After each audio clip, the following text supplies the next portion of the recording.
ಅಸ್ಸಲಾಮು ಅಲೈಕುಂ ವರಹಮತುಲ್ಲಾಹಿ ತಆಲಾ ವಬರಕಾತು.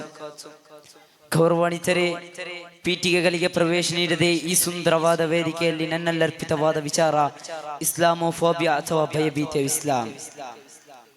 ಪ್ರೀತಿಯ ಸಹೋದರರೇ, ಆಧುನಿಕ ಜಗತ್ತಿನಲ್ಲಿ ಅತ್ಯಂತ ಹೆಚ್ಚು ಚರ್ಚೆಗೆ ಗ್ರಾಸವಾಗುತ್ತಿರುವ ಧರ್ಮಗಳ ಪೈಕಿ ಒಂದು ಧರ್ಮವಾಗಿದೆ ಪವಿತ್ರವಾದ ಇಸ್ಲಾಂ ಧರ್ಮ.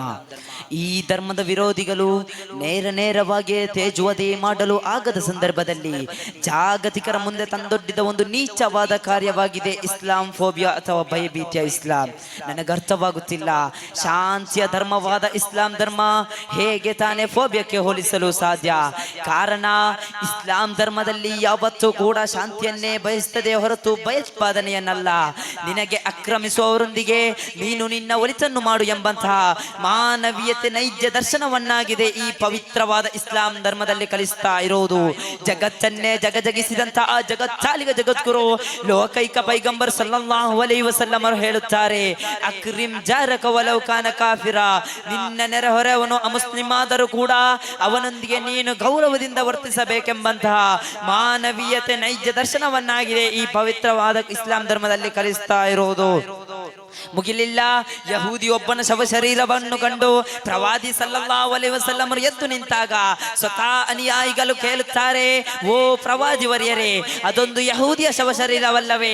ತಾವೇಕೆ ಎದ್ದು ನಿಂತದ್ದು ಎಂದು ಕೇಳಿದಾಗ ಪ್ರವಾದಿ ಸಲ್ಲಲ್ಲಾಹು ಅಲೈಹಿ ವಸಲ್ಲಮರ ಪ್ರತ್ಯುತ್ತರ, ಮಾನವೀಯತೆ ಧರ್ಮಕ್ಕಿಂತ ಮಿಗಿಲು ಮಾನವೀಯತೆ ಎಂದು ಹೇಳುತ್ತಾ, ಅಲೈಸತ ನಫ್ಸನ್ ಅಥವಾ ಅಲೈಸತ ಇನ್ಸಾನಿಯ, ಆತನೊಬ್ಬ ಯಹೂದಿಯವನಾಗಲಿ ಇತರ ಧರ್ಮದವನಾಗಲಿ ಅವನೊಬ್ಬ ಮನುಷ್ಯನಲ್ಲವೇ ಎಂದು ಕಲಿಸಿದ ಧರ್ಮವಾಗಿದೆ ಪವಿತ್ರವಾದ ಇಸ್ಲಾಂ.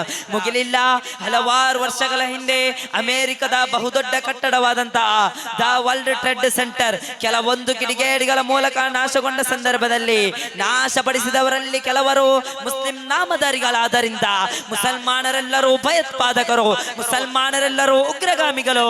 ಇನ್ನು ಮುಂದೆ ಈ ಇಸ್ಲಾಂ ಧರ್ಮ ಇಲ್ಲಿ ಶಾಶ್ವತ ಎಂದು ಕೆಲವೊಂದು ಮಾಧ್ಯಮಗಳು ಕಾರ್ಯನಿರ್ವಹಿಸುವುದರಲ್ಲಿ ಯಶಸ್ಸಿನ ಪಾತ್ರಗೊಂಡರೂ ಸಹ ಇಸ್ಲಾಮಿನ ಕುರಿತರಿದಂತಹ ಜನರು ಇಸ್ಲಾಮಿನ ಹಲವಾರು ಗ್ರಂಥಾಲಯಕ್ಕೆ ಹೋಗಿ ದ ಹೋಲಿ ಕುರ್ಆನ್ ಅನ್ನು ಮನವರಿಕೆ ಮಾಡುತ್ತಾರೆ.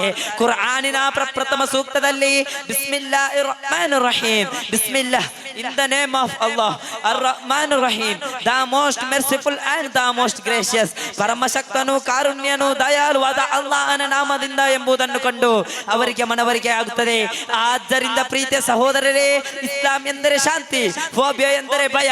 ಶಾಂತಿ ಇರುವಲ್ಲಿ ಯಾವತ್ತಾದರೂ ಭಯ ಇರುತ್ತದೆಯೇ? ರಾತ್ರಿ ಹಗಲು ಯಾವ ರೀತಿ ಒಂದಾಗಲು ಸಾಧ್ಯವಿಲ್ಲೋ ಅದೇ ರೀತಿ ಇಸ್ಲಾಂ ಮತ್ತು ಫೋಬಿಯಾ ಒಂದಾಗಲು ಸಾಧ್ಯವಿಲ್ಲ ಎಂದು ಹೇಳುತ್ತಾ ನನ್ನ ಮಾತಿಗೆ ಕಡಿವಾಣ.